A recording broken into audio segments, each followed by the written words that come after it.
Bismillahirrahmanirrahim.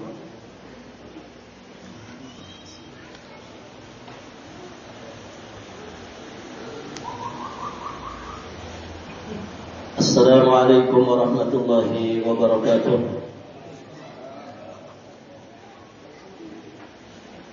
Alhamdulillahi rabbil alamin.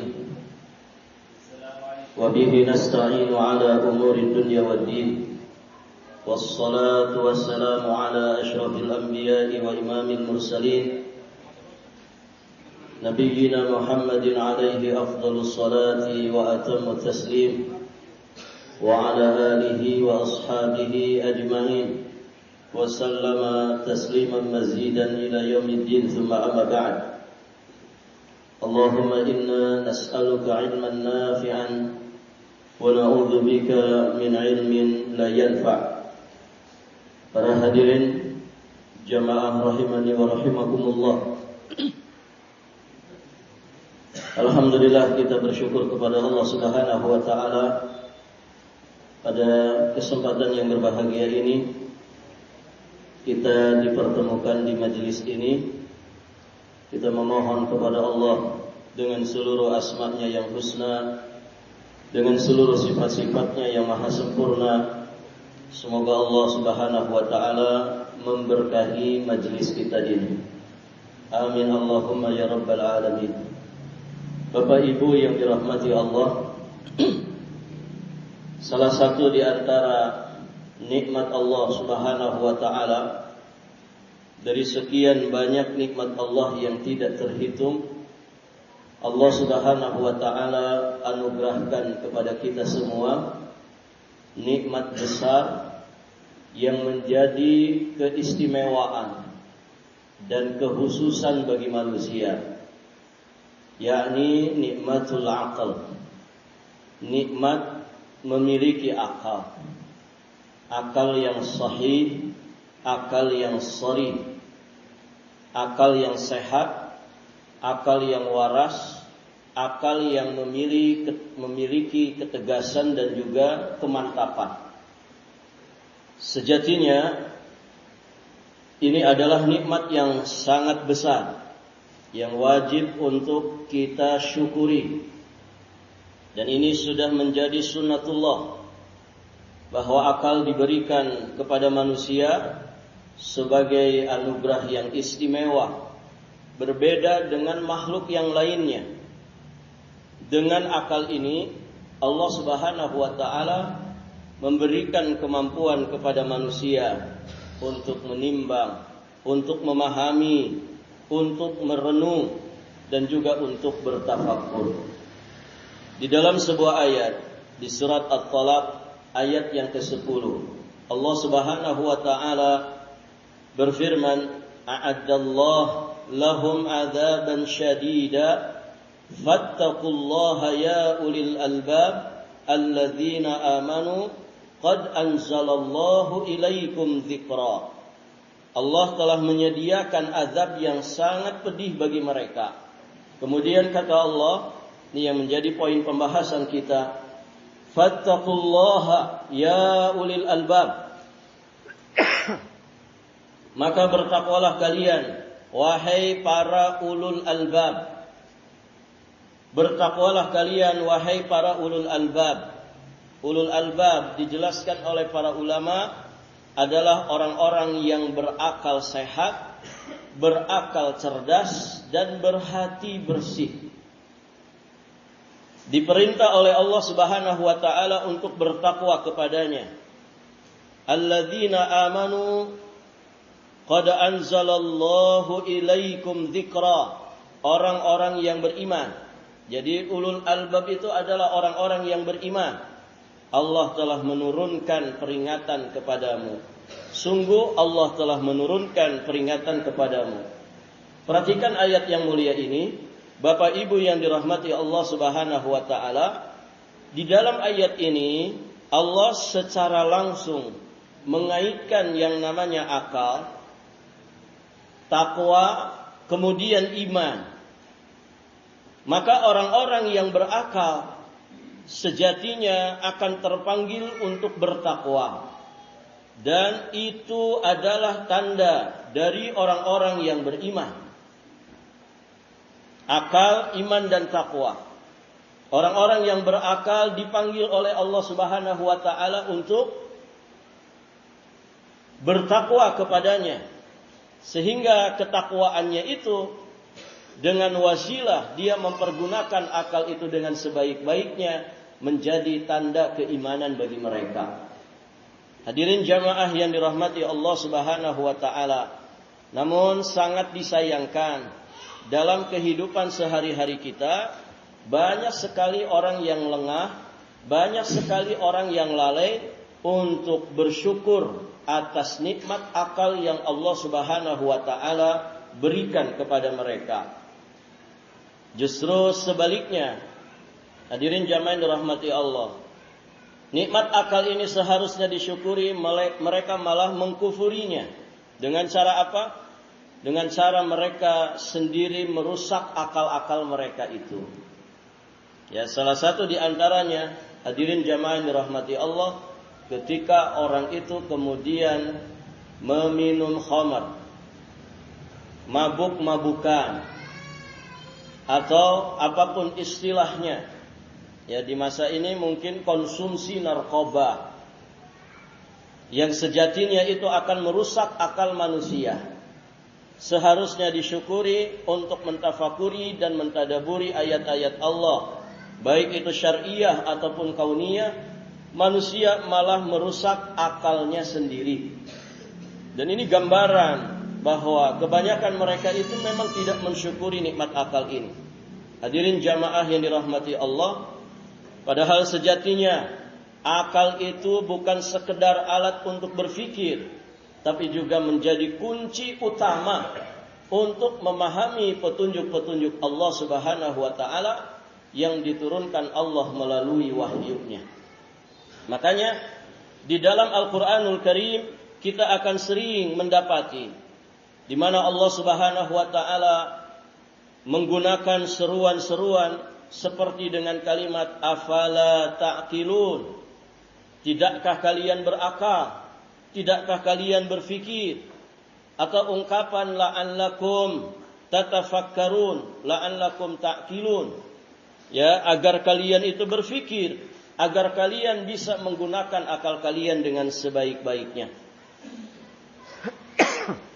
Hadirin jamaah yang dirahmati Allah Subhanahu wa taala, ungkapan-ungkapan yang disebutkan oleh Allah Subhanahu wa taala seperti yang tadi kita sampaikan, sejatinya itu merupakan ajakan agar manusia itu menggunakan akalnya. Dengan menggunakan akal, tentu seseorang akan bisa memahami mana yang benar, mana yang salah. Dia akan bisa membedakan mana jalan yang diridhai Allah Subhanahu wa taala dan mana jalan yang dimurkai Allah Subhanahu wa taala. Dia tidak hanya menerima segala sesuatu itu begitu saja. Tidak serta-merta menerima tradisi dan informasi secara mentah, tapi kemudian dia pertimbangkan, menimbangnya dengan petunjuk ilahi. Wasilahnya adalah menggunakan akalnya.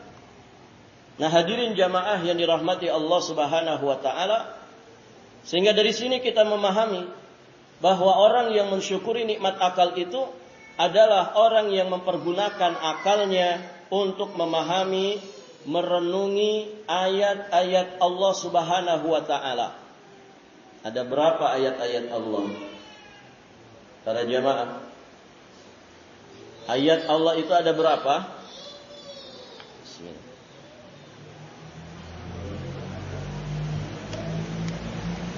Ayat Allah itu ada banyak sekali. Kalau dikumpulkan ada 2 saja.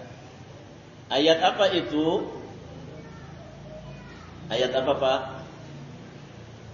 Ayat kauniyah, kemudian ayat syar'iyah.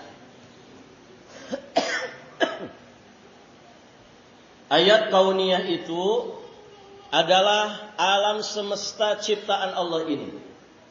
Ada laut, ada gunung, ada udara, ada langit, ada bumi, ada benda-benda angkasa, seluruh makhluk ciptaan Allah di alam semesta ini, sejatinya itu adalah ayat-ayat kauniyah yang kita pun diperintah oleh Allah Subhanahu wa taala untuk membacanya.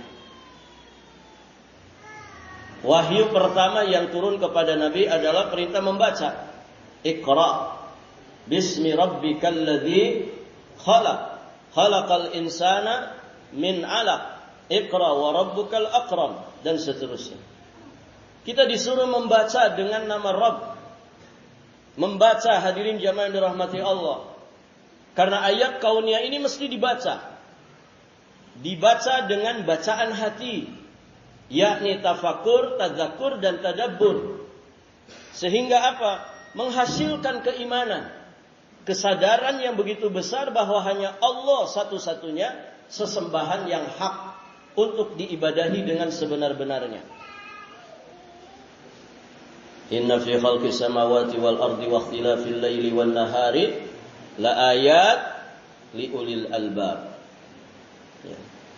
Alladzina yadhkuruna Allaha qiyaman wa qu'udan wa 'ala junubihim wa yatafakkarun fi khalqis samawati wal ardi Rabbana ma khalaqta hadza batila subhanaka faqina adzabannar. Itu kan ayatnya. Sering kita dengar ayat ini, sering dibaca oleh para imam di masjid. Ketika Allah menjelaskan ulul albab, alladzina yatafakkarun, orang-orang yang mentafakuri penciptaan langit, penciptaan bumi. Waqtilafil laili wan nahar. Kemudian silih bergantinya malam dan juga siang. Semua itu terdapat tanda-tanda akan kebesaran Allah Subhanahu wa taala bagi para ulul albab, orang-orang yang menggunakan akalnya. Sehingga melahirkan kesadaran, melahirkan keyakinan. Apa itu? Rabbana ma khalaqta hadza batila subhanaka faqina adzabannar. Wahai Rabb kami, ma khalaqta hadza batila. Ma khalaqta hadza batila. Tidaklah engkau menciptakan ini semua sia-sia begitu saja. Artinya tidak mungkin alam semesta sedemikian dahsyat dan besarnya ini diciptakan begitu sia-sia saja. Pasti ada hikmah tujuan besar di balik semua penciptaan langit dan bumi ini. Faqina adzabannar, maka lindungi kami dari siksa api neraka. Hadirin jamaah yang dirahmati Allah Subhanahu wa taala, itu ayat-ayat kauniyah yang mesti kita baca.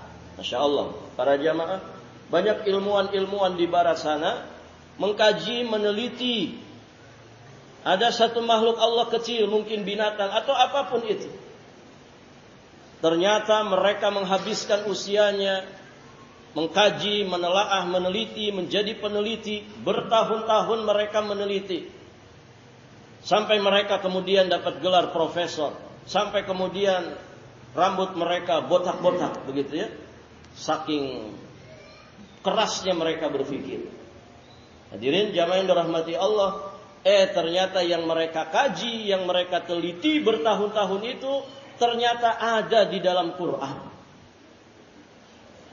Dan akhirnya sebagian mereka, bahkan banyak dari mereka, takjub dengan Al-Quran. Akhirnya masuk ke dalam Islam. Masya Allah. Hadirin jamaah yang dirahmati Allah. Itu gara-gara membaca ayat kauniyah.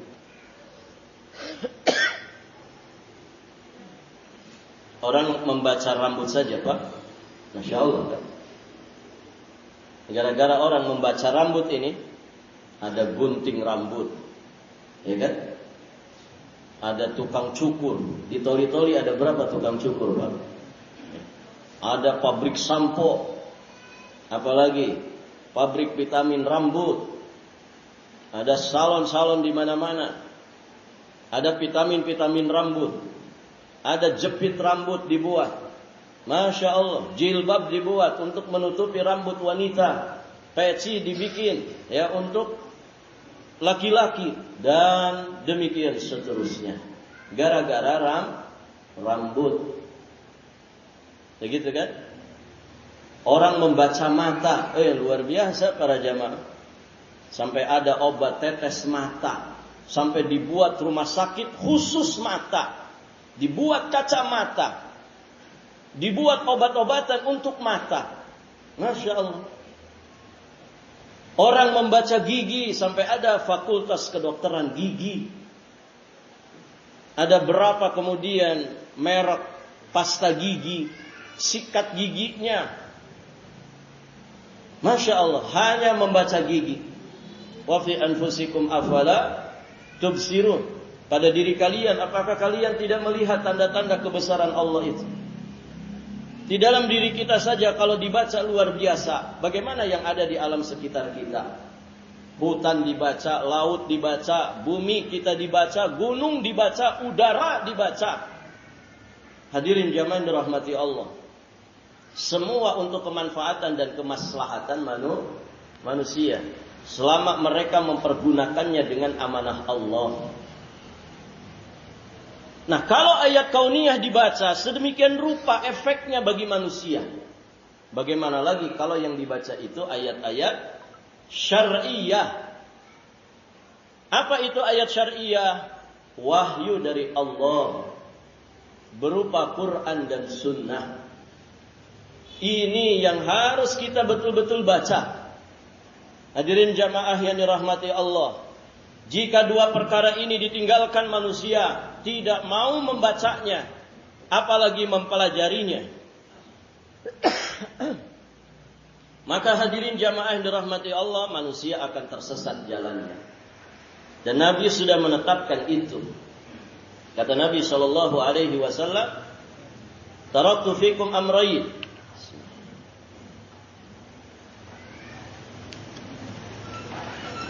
Aku tinggalkan bagi kalian itu dua perkara besar.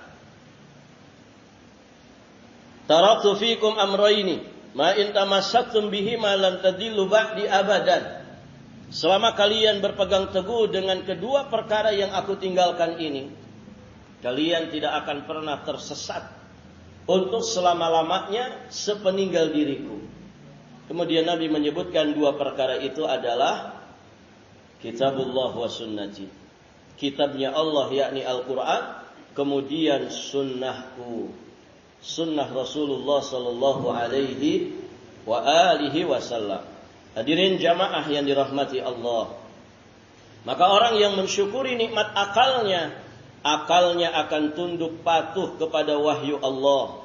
Dia gunakan akalnya untuk beriktibar, untuk mengambil pelajaran, mengambil hikmah dari setiap episode kehidupan yang dialaminya. Hadirin ma'asyiral muslimin, Bapak Ibu yang dirahmati Allah Subhanahu wa taala, maka apapun yang kita lihat, apapun yang kita saksikan, apapun yang kita dengar, apapun yang kita alami dan kita rasakan, semestinya menjadi iktibar, semestinya menjadi ibrah, menjadi pelajaran bagi kita semua.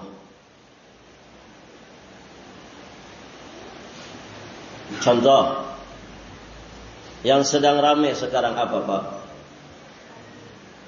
Yang sedang ramai menimpa sebagian saudara-saudara kita. Apa, Pak?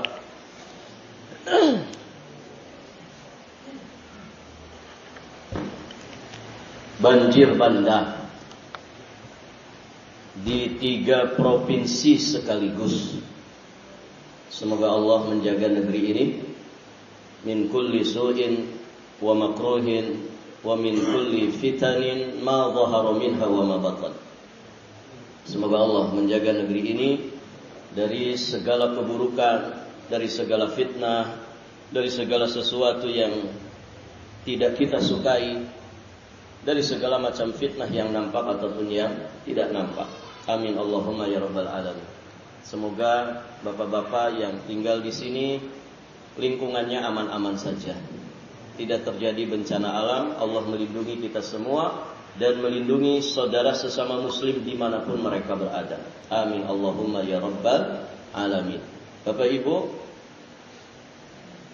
peristiwa tragedi, musibah, bencana alam, banjir bandang yang sangat-sangat dahsyat kita sama-sama mendengarnya, sama-sama menyaksikannya, dan kita doakan semoga mereka diberi kesabaran oleh Allah Subhanahu wa taala. Tugas kita mendoakan, memberikan bantuan sesuai kemampuan kita. Kemudian tugas kita yang tidak kalah pentingnya adalah beriktibar. Karena ciri khas seorang mukmin itu pandai beriktibar. Dia bisa mengambil pelajaran dari pengalaman orang lain.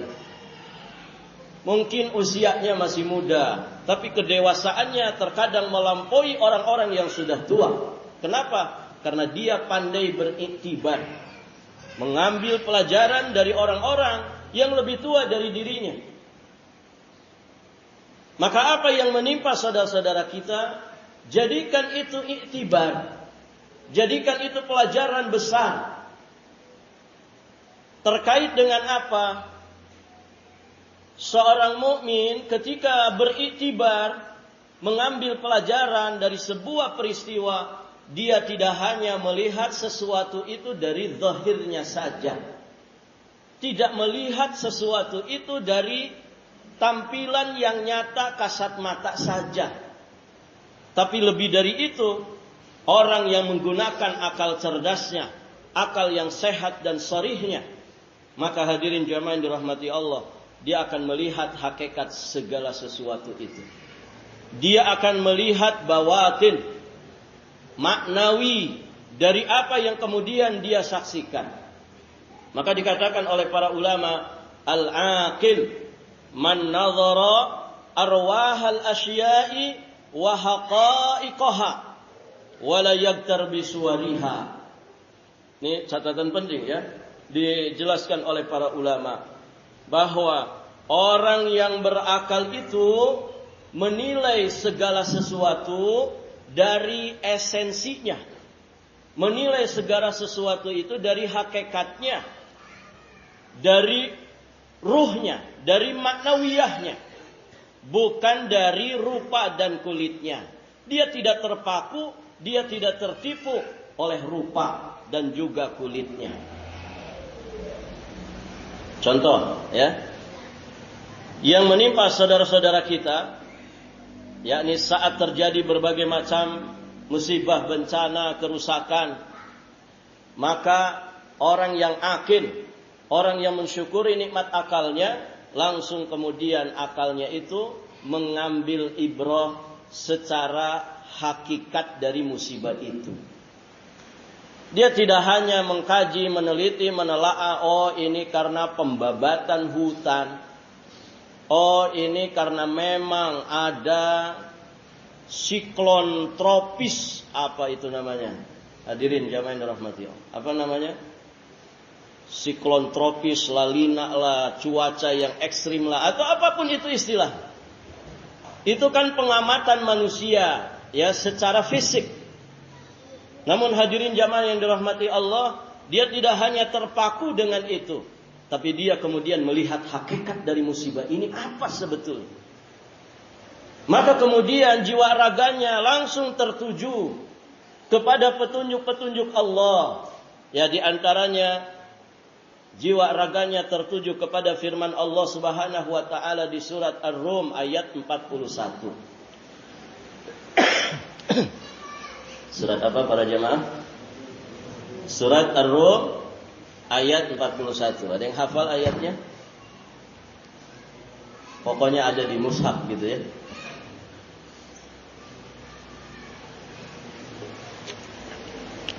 Ar-Rum ayat 41. Ar-Rum itu surat keberapa Pak? Nomor suratnya aja paling tidak hafal. Surat keberapa Pak? Nanti yang bisa tak kasih hadiah.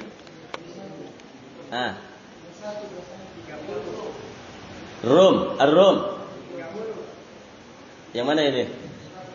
Surat 30. Tadi bareng ya? Jawabnya bareng, dapat dua-duanya. Fadhil. Afwan. Silakan Pak. Dapat hadiah. Surat Ar-Rum surat ke 30. Sebelumnya surat apa? Al-Ankabut. Betul ya? Setelahnya surat Luqman. Baik. Siapa yang tahu tadi surat apa yang dibaca imam? Yang jawab jangan Pak imamnya. Siapa Pak?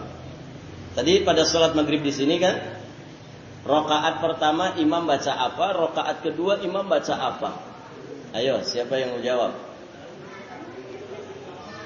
Rakaat pertama Al-Kafirun. Rakaat kedua Al-Ikhlas. Barakallahu fiik. Jazakallahu khair. Ada Pak yang ditanya habis sholat maghrib ditanya, tadi imam baca surat apa? Enggak tahu. Kenapa? Tadi di rakaat pertama mikirin hutang, belum lunas. Rakaat kedua mikirin istri yang sedang cerewet, ngomel-ngomel terus. Rakaat ketiga apa? Mikirin belum gajian. Jadi blas, tidak ingat apa yang dibaca imam. Baik para jamaah. Tadi surat apa? Ar-Rum ayat ke-41. Allah Subhanahu wa taala berfirman, "Zaharal fasadu fil barri wal bahri bima kasabat aydin nas liyudhiqahum ba'dalladzi amilu la'allahum yarji'un." Telah tampak kerusakan di daratan dan juga di lautan disebabkan oleh perbuatan tangan manusia. Ya. Melalui hal itu kata Allah Subhanahu wa taala, Allah membuat mereka itu merasakan sebagian dari akibat perbuatan mereka agar mereka kembali ke jalan yang benar. Perhatikan ayat ini. Inilah ayat yang kemudian dituju oleh jiwa dan raga, oleh akal, hati dan pikiran seorang yang beriman. Seorang yang berakal cerdas, yang melihat peristiwa itu, melihat musibah itu, mengambil pelajarannya bukan hanya dari yang nampak-nampaknya saja, tapi lebih dalam dari itu. Kata Allah, kerusakan di daratan dan di lautan itu semuanya disebabkan oleh ulah tangan manusia. Ya. Artinya apa? Melalui ayat ini Allah Subhanahu wa taala menegaskan bahwa kerusakan di daratan, di lautan itu akibat dosa dan maksiat manusia yang memperturutkan hawa nafsunya. Perbuatan manusia yang dikendalikan oleh hawa nafsunya jauh dari tuntunan wahyu, jauh dari fitrah yang lurus, jauh dari akal yang sehat. Begitu para jamaah yang dirahmati Allah. Coba perhatikan di sini. Allah menyatakan liyudhiqahum ba'dalladzi amilu. Dengan kerusakan-kerusakan ini Allah menginginkan manusia itu merasakan sebagian akibat buruk, sebagian dampak buruk dari dosa dan maksiat yang mereka kerjakan. Hanya sebagian, Pak. Jadi musibah-musibah yang dahsyat itu sejatinya Allah hanya ingin merasakan kepada manusia-manusia yang bermaksiat sebagian daripada dampak buruk maksiat mereka itu. Bayangkan, sebagiannya saja begitu. Sebagiannya saja sedahsyat itu. Bagaimana kalau kemudian seluruh dampak buruk dari dosa dan maksiat itu ditimpakan semuanya? Apa yang terjadi para jamaah? Enggak ada yang tersisa. Enggak ada yang tersisa para jamaah.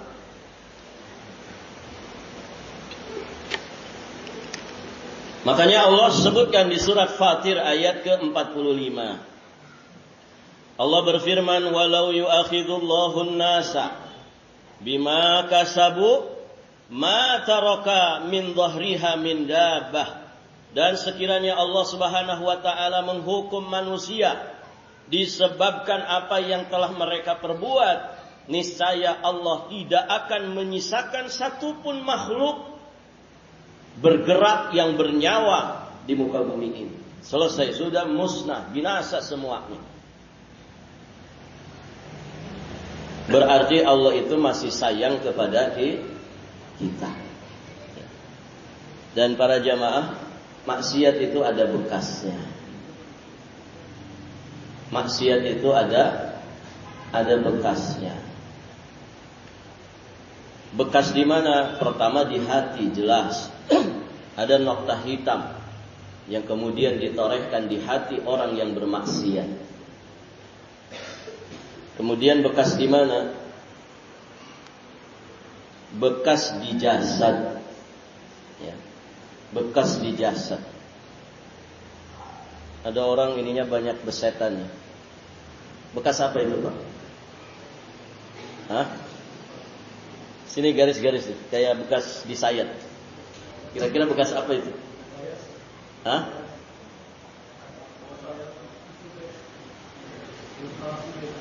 Frustasi. Bekas sayatan. Mungkin dia dulunya kecanduan narkoba. Ya. Atau mungkin karena jatuh, begitu ya. Ya, walaupun kalau ada orang yang punya begitu ya jangan disuudzoni dulu. Ya. Tapi di antaranya itu kan begitu. Ada yang macam-macam, ada yang kena sarafnya. Kenapa? Pengaruh narkoba. Di kampung saya itu Pak, ada orang yang sampai lumpuh. Gara-gara apa? Overdosis minuman keras. Orang kita ini kan kalau sudah bejat itu profesional, sangat kreatif di dalam melakukan dosa dan maksiat. Tidak bisa beli minuman keras, lem dia beli, kan begitu? Ya tidak Pak? Ada sebagian anak-anak tuh ngelem katanya. Pengen apa? Pengen ngefly, pengen mabuk. Ya, mungkin kalau lem nggak kebeli, tai kucing dia kumpulkan. Mabuk tidak kira-kira itu? Luar biasa kreatifnya itu. Tapi kreatif dalam dosa. Kreatif dalam dosa. Na'udzubillah. Hadirin jamaah yang dirahmati Allah. Ya sekarang zina juga kan ada online, gitu. Zina online. Ya. Nas'alullah al-afwa wal-afiyah wassalam. Orang dulu judi ya di pos ronda, di pasar. Sekarang ada namanya judi online. Di sini ada judi online, Pak? Alhamdulillah. Tidak ada. Ada atau tidak ada? Ya. Na'udzubillah. Ya. Para jamaah, mengerikan. Dosa dan juga maksiat. Perzinahan di mana-mana. Kecanduan narkoba di mana-mana. Dan itu merusak generasi. Kalau generasi kita modelnya begitu. Terus cita-cita Indonesia 2045 Indonesia emas. Ini Indonesia emas atau Indonesia cemas? Yang mana ini Pak? Kalau kemudian kita tidak melaksanakan PR kita bersama ini, PR bangsa kita, yang kita mulai dari PR rumah tangga kita, anak keturunan kita, bagaimana mau memimpikan Indonesia emas? Kalau kemudian kita tidak punya kepedulian terhadap generasi penerus ini. Hadirin jamaah yang dirahmati Allah Subhanahu wa taala. Maka takutlah kepada Allah. Karena dosa dan maksiat itu ada bekasnya. Bekas-bekas dampak buruk dari perbuatan dosa dan maksiat itu mengerikan. Baik, di ujung ayat Allah Subhanahu wa taala menginginkan kita. Nah, ini hikmah besarnya supaya kita kembali ke jalan Allah yang benar. Apa kata Allah? La'allahum yarji'un. supaya mereka itu kembali ke jalan Allah yang benar. Supaya mereka itu kembali ke jalan Allah yang benar. Ini hikmah besar dari segala kerusakan yang terjadi di muka bumi ini, di daratan ataupun di lautan. Ini hikmah besar bagi siapapun yang merasakan sebagian kecil dari sebab ulah tangan dosa mereka. Allah menginginkan kita semua kembali ke jalan Allah yang benar. Maksudnya apa di sini kembali ke jalan Allah yang benar? Kita bertaubat, taubatan nasuha. Ya ayyuhalladzina amanu tubu ilallahi taubatan nasuha. Wahai sekalian orang-orang yang beriman, bertaubatlah kalian kepada Allah dengan taubat nasuha. Apa itu taubat nasuha? Banyak penjelasan para ulama ketika menjelaskan tentang makna taubat nasuha. Taubat nasuha itu taubat yang diterima di sisi Allah. Kalau kita taubat, dari mana kita tahu taubat kita diterima atau tidak? Gimana Pak? Gimana? Tahu nggak? Nih misalkan ada orang 30 tahun hidupnya di dunia hitam. Akhirnya di usia 40 dia taubat. Ya, orang bilang sekarang dia sudah berhijrah. Berhijrah, taubat kepada Allah. Dia mengganti casing lahiriahnya, dia pun mengganti keadaan hatinya. Semakin lebih baik. Hadirin jamaah dirahmati Allah. Artinya dia sudah bertaubat. Nah, bagaimana kita bisa tahu apakah taubatnya diterima atau tidak? Gimana Pak? Tadi barusan kita sholat maghrib, ya kan? Ada yang tahu? Sholat maghrib kita barusan diterima di sisi Allah. Ada yang tahu tidak? Siapa yang bisa memastikan? Ada yang tahu? Tidak ada yang tahu. Tidak ada yang tahu. Tapi seorang muslim itu punya harapan besar. Semua amalnya diterima. Begitu. Dan itu yang dicontohkan oleh orang-orang mulia. Semacam Nabi Ibrahim, Nabi Ismail. Ketika selesai membangun pondasi-pondasi Ka'bah, keduanya meminta kepada Allah, Rabbana taqabbal minna innaka antas samiul alim. Wahai Rabb kami, terimalah amal dari kami ini. Karena sesungguhnya Engkau Maha mendengar lagi Maha mengetahui. Bapak Ibu yang dirahmati Allah, tidak ada yang tahu taubat kita diterima apa tidak. Walaupun harapan kita besar bahwa tobat-tobat kita diterima di sisi Allah Subhanahu wa taala. Namun para ulama menyebutkan indikasinya. Ciri tanda indikasi tobat seseorang itu diterima apa? Ketika diikuti dengan kebaikan-kebaikan. Dia bisa jujur istiqomah di dalam taubatnya. Itulah taubat yang diterima. Hadirin jamaah yang dirahmati Allah, dia istiqomah di dalam kejujuran taubatnya. Dia jaga taubatnya untuk kemudian tidak kembali ke masa lalunya yang hitam. Bukan tidak pernah terjatuh lagi, mungkin terjatuh lagi, tapi dia langsung bangkit kembali, langsung sadar kembali untuk kembali ke jalan Allah. Itu tanda taubat kita diterima. Hadirin jamaah yang dirahmati Allah. Sebagian ulama yang lain menjelaskan taubat nasuha itu taubat yang memenuhi syarat-syaratnya. Apa syarat taubat? Syarat taubat itu apa saja Pak? Siapa yang bisa menyebutkan? 3 saja.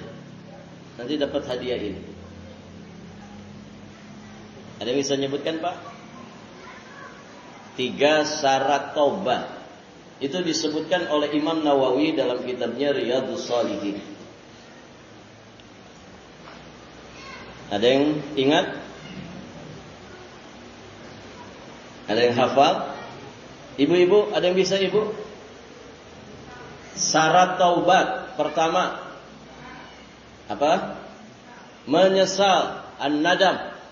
Menyesal. Nyesel itu di mana, Bu? Nyesel itu amalan apa? Amalan kolbu, amalan hati. Nyesel. Kenapa harus nyesel? Nyesel itu menjadi tanda taubat sebagai pembuktian di hadapan Allah bahwa dia tidak suka dengan dosanya. Begitu, menyesal pertama. Yang kedua, apa, Bu? Meninggalkan maksiatnya. Jangan taubat-taubat tapi sambil. Ya. Contoh apa? Melihat yang tidak boleh dilihat. Ada wanita cantik lewat misalnya. Astagfirullahaladzim. Tapi sambil dipelototin. Bener gak itu? Astagfirullahaladzim. Beningnya gitu. Kok beda dengan yang di rumah? Tapi sambil dipelototin. Tidak boleh. Saya taubat tapi masih sambil minum khamr. Boleh? Tidak boleh. Dia tinggalkan dulu dosa. Harus meninggalkan dosa. Ya, tarkul maksiyah. Itu yang kedua, syarat kedua. Syarat ketiga apa, Bu? Tidak mengulangi. Kalau mengulangi lagi gimana? Nah, berarti bukan tidak mengulangi syaratnya. Apa jadi? Berazam. Apa? Bertekad kuat untuk tidak mengulangi. Bukan tidak mengulangi, tapi bertekad kuat. Maka kalau dia suatu saat terjatuh lagi, segera taubat lagi. Begitu. Berazam, bertekad kuat. Barakallahu fiikum. Dapat hadiahnya.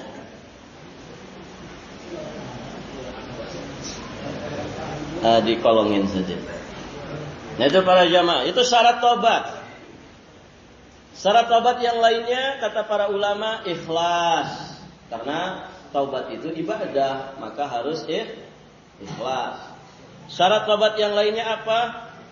Istighfar, memohon ampun kepada Allah. Syarat tobat yang lainnya, kalau dosa kita berkaitan dengan hukuk adami, kalau dosa kita berkaitan dengan hak-hak sesama Bani Adam, hak-hak sesama manusia, maka segera diselesaikan dengan yang bersangkutan, kemudian meminta dihalalkan, meminta maaf. Dulu Bapak waktu SMA pernah nyuri mangga tetangga, nggak tanggung-tanggung, satu kresek besar, dipakai ngerujak sama teman-teman. Itu dosa nggak, Pak? Dicatat dosa tidak? Dicatat, karena sudah SMA berarti sudah akil balik. Wajib ditobati nggak? Hah? Wajib. Syarat-syarat tadi dipenuhi. Kemudian karena ini terkait hak orang, selesaikan.